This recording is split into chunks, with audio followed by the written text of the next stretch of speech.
안녕하세요. 강원의 건축을 함께 공부하고 있는 강원대 교수 차장습입니다. 이번 시간에는 우리나라 최고의 살림집으로 알려져 있는 강릉의 선교장에 대해서 공부해 보도록 하겠습니다. 강릉의 선교장이라고 하는 것은 그 이름에서 그 특성이 나타나고 있습니다. 일반적으로 그 살림집 같은 경우에는 뭐 충녀당해서 집당자를 쓰거나 아니면 오죽헌해서 집헌자를 쓰는 것이 대부분인데, 이 집 같은 경우에는 선교장이라고 해서 장자를 쓰고 있습니다. 이 장자라고 하는 것은 그 장원이라는 의미거든요. 이 선교장이 자리한 곳은 이 배다리골이라고 하는 골짜기인데, 이 골짜기 전체의 선교장의 규모는 대략 300칸 정도에 이르고 있습니다. 우리나라에서 살림집 가운데서는 가장 큰 규모를 자랑하고 있다고 볼 수가 있죠. 우리가 일반적으로 이제 알고 있기로는 조선시대의 4대부가 중에서 가장 규모가 크다 그러면 99칸 집 이렇게 알고 있죠. 그런데 강릉의 이 선교장 같은 경우에는 그 규모가 300칸에 이르는 규모라고 할 수가 있습니다. 그래서 이 이름도 장자가 붙어서 장원을 형성하고 있는데, 그러면 강릉 선교장이 이렇게 300칸에 이르는 대규모의 살림집 장원을 이룰 수 있는 배경은 무엇이었을까? 그 배경은 이 집은 만석군에 이르는, 실제적으로 논을 이렇게 10,000마지기 이상을 보유하고 있는 대지주였습니다. 그래서 그 대지주였던 경제력을 바탕으로 해서 경포 호숫가의 배다리골을 배경으로 해서 이와 같은 대규모의 주거 건축을 지을 수 있었다, 이렇게 볼 수가 있겠습니다. 이 집이 가지는 가장 재미있는 어떤 경영 철학 중에 하나가 바로 나눔 경영이거든요. 그래서 오히려 우리가 역설적이게도 많은 것들을 나누었기 때문에 부가 더 축적되었던 집이다, 이렇게 볼 수가 있죠. 이렇게 해서 이제 이 집 같은 경우에는 상당한 어떤 규모를 형성하게 되었고, 조선 후기까지 이어지게 되는데, 조선 말기에는 이 집을 경영했던 사람이 이근우라고 하는 분입니다. 우리나라가 상당히 어떤 격변기에, 혼란기에 도입했을 그때 당시에 경영을 했었는데, 근데 이 사람 같은 경우에는 그 경영의 방식이 공익 경영입니다. 사익과 공익이 있을 때 공익이 항상 우선돼야 된다라고 하는 생각을 했던 것이죠. 그래서 이 사람 같은 경우에는 나라가 이렇게 기울어지게 되는 가장 결정적인 이유는 교육의 잘못에서 오는 것이다. 근대학교인 동진학교를 세워서 나라를 구하려고 노력도 하기도 했고, 한일합방이 된 이후에는 상해 임시정부에다가 독립자금을 제공하기도 하고, 그런 그 공익 경영을 우선적으로 했던 곳이 바로 강릉 선교장이다, 이렇게 볼 수가 있습니다. 그래서 우리가 이제 강릉 선교장을 보면 여기에 살았던 사람들의 어떤 모습을 하나씩 집의 모습과 함께 투영해서 확인해 볼 수가 있습니다.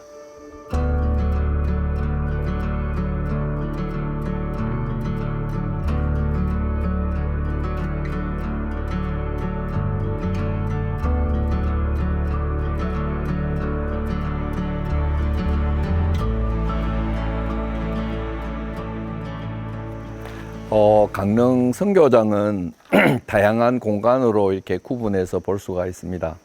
우리가 이제 그 고택에서 살펴보면, 첫째는 죽은 자의 공간과 생활하는 산자의 공간으로 구분되는데, 죽은 자는 바로 조상이죠. 그래서 우리가 조상과 후손을 따지면 조상이 훨씬 더 높은 위치에 있어야 됩니다. 그래서 조상을 모시는 곳이 사당인데, 강릉 선교장의 사당은 선교장에서 가장 높은 곳에 위치하고 있습니다. 그래서 대체적으로 사대부들의 그 사당을 보면은 동쪽에 가장 높은 곳에 자리하고 있는데, 강릉 선교장도 동쪽 편에 가장 높은 곳에 자리하고 있습니다.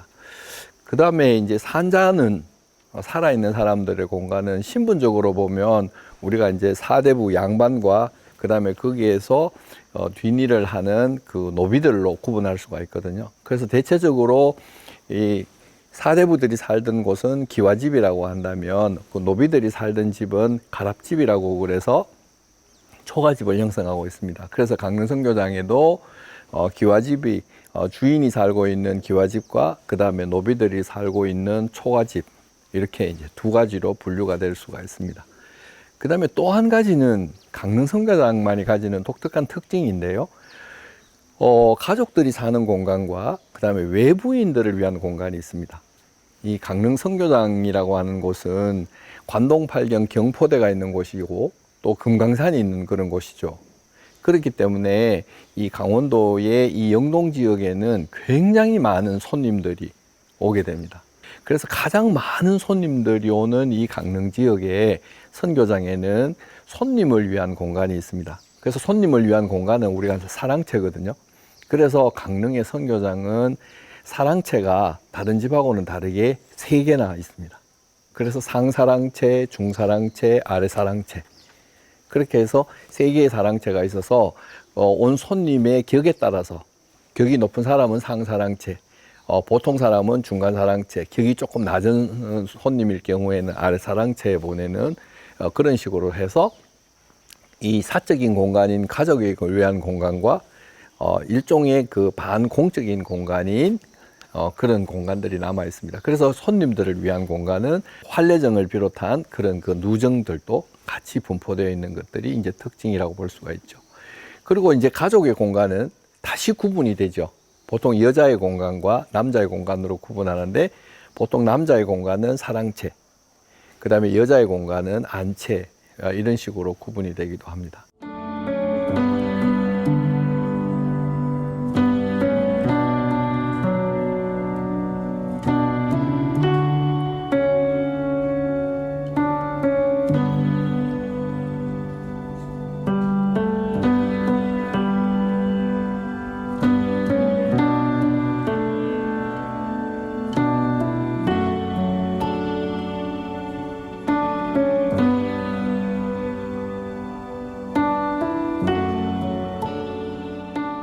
선교장은 그의 규모를 되게 확장을 하고 있습니다. 그래서 이 배다리꽃에만 머무르지 않고 상당히 많은 만석군의 그 대지주였기 때문에 이 생활의 영역을 경포 호수 있는 데까지를 확장을 해서 경포 호수를 이가원이라고 해서 방해정이라는 정자와 함께 선교장의 그 개인 사적인 정원으로 포용을 하고 있습니다. 그래서 이런 경우는 사실은 다른 지역에서는 보기 힘든 우리 강원도 강릉에 있는 선교장에서만 볼 수 있는 특성이다, 이렇게 볼 수 있겠습니다. 이 강릉 선교장은 그 다른 일반 사대부 집과 다른 어떤 특성들이 있는데, 건축적으로 강릉 선교장은 난방주택의 요소와 북방주택의 요소가 같이 있습니다. 강릉이라고 하는 곳이 남방과 북방의 가장 경계선에 자리하고 있거든요. 한옥에서 냉방장치라고 하는 것은 대청마루입니다.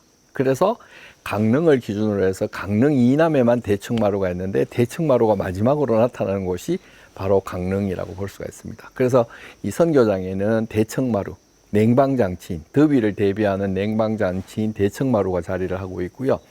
또 하나는 북방적인 요소인데, 북방적인 요소는 추위에 대비하는 거거든요. 추위에 대비하는 것은 방 뒤에 다시 방을 배치하는 겹집 혹은 양통집이라고 부르는데, 그것의 남방 한계선이 강릉이에요.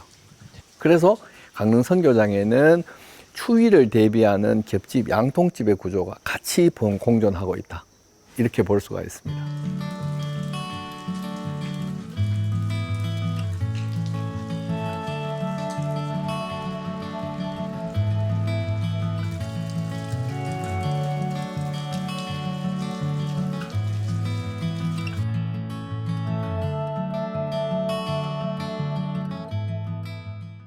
사실은 건축사에서 중요한 것은 그곳에 살고 있는 사람들의 이야기입니다. 그래서 이 집은 대지주죠. 만석군이라고 불리는 대지주였는데, 이 집 나름대로의 경영 철학이라고 하는 게 있습니다.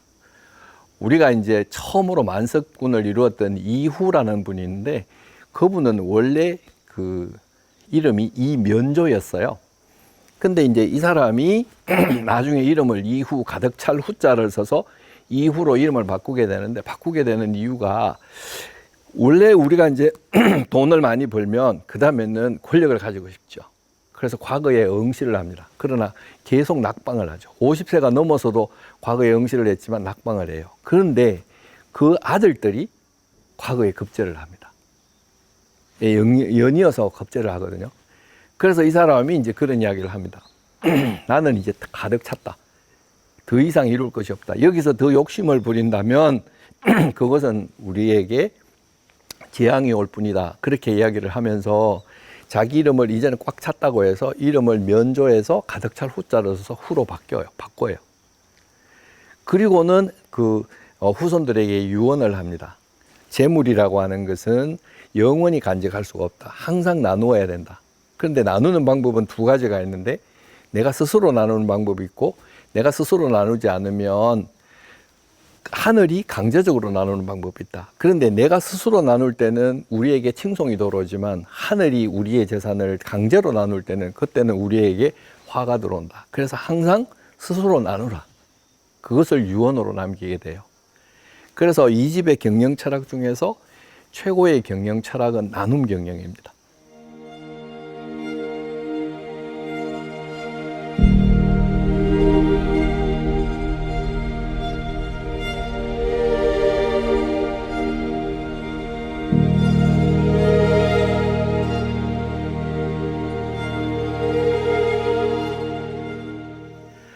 지금까지 우리나라 최고의 살림집이라고 할 수 있는 강릉 선교장의 건축적인 특성과 그리고 그곳에 살았던 사람들의 어떤 삶의 철학, 경영의 철학에 대한 공부를 해 보았습니다.